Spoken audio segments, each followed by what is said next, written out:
Hello guys! At dahil na-monetize na ang aking Facebook page, ayan, magsi-celebrate tayo. And bago ako uuwi ng Pilipinas, andito muna tayo sa Malaysia. And meron akong food na gustong i-introduce sa inyo.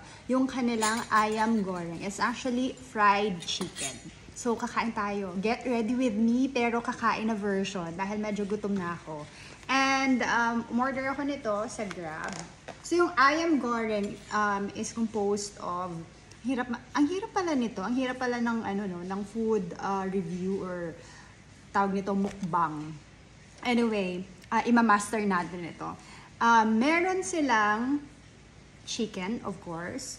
Tapos, surprisingly, na-notice ko dito sa Singapore and sa Malaysia, ang laki nung kanilang mga chicken. Hindi ko nga sure kung bakit sobrang laki. Meron kaming one time na kinainan namin or nabilhan namin sa Singapore na air. Sobrang laki talaga nung nung tawag nito, nung legs or nung leg part ng chicken na yon. Na-enjoy ko naman dahil sobrang na-share ko yan sa kapatid ko. And then they have actually, parang ito yung uso sa kanila. May fried egg and of course, chicken, ayan, fried egg, rice. And then meron siyang, ang side dish niya is pipino. And then meron siyang dilis and then meron siyang mani. And medyo maanghang siya. So, actually, nakalimutan ko na yung lasa niya. Pero kinain ko ito last year din. And then, meron siyang pasos. Ayan. Meron siyang pasos. Na maanghang. So, maanghang ito, guys. Pero feeling ko naman, ibang version siya ng mga fried chicken na, di ba, kinakain natin. And feeling ko, syempre, pag iba na kinakain natin, feeling ko, masarap naman. Medyo bumababa yung aking Anyway, so kainin na natin. So, unahin natin syempre ang rice. Sorry na guys. Titingnan nyo akong kumain.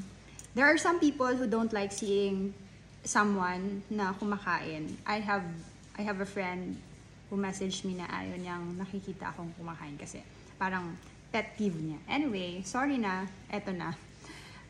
Iunahin muna natin ang chicken and kanin. Sorry. Kanin and egg.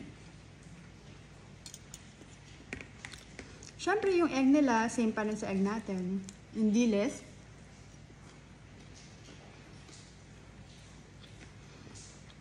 Yung dilis nila is matamis. Hindi siya katulad nung sa atin. Now, well, ang iba, kasi di ba ang pagkaka-fried ng dilis is, tawag nito, hindi matamis. Ito matamis siya. And maanghang.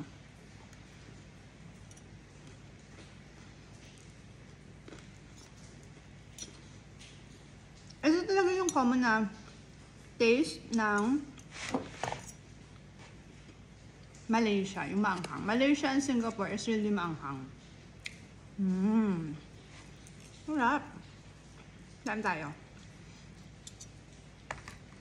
Pero yung aking yung aking dila, nagbabaga na. Mabang anghang. Anyway, dahil baka ma-end ko na to kasi sobrang. This is one thing with Malaysian food na anghang. Hindi kasi ako mahilig sa maanghang. Pero susubukan natin kumain ng anghang. And then, sasawsaw natin. Ito siya, sasawsaw natin sa sauce niya na maanghang din ulit.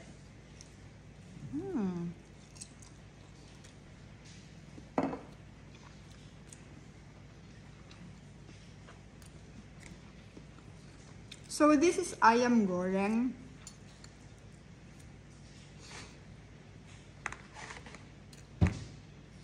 Ang guys.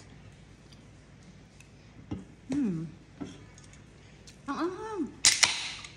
Siyempre, Coke girl tayo. Coke, bigyan naman.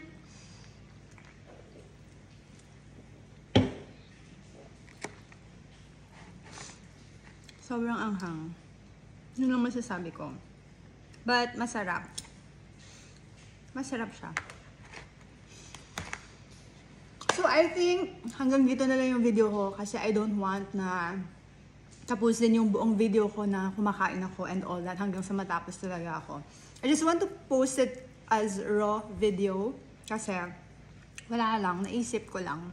Naisip ko lang na mag-content ng mga food and since kumakain na din naman ako and nasa Malaysia ako, I thought of sharing with you some of the food na meron sila dito. And isa nga, yung kinain ko is ayam goreng, which means fried chicken. Fried chicken siya na may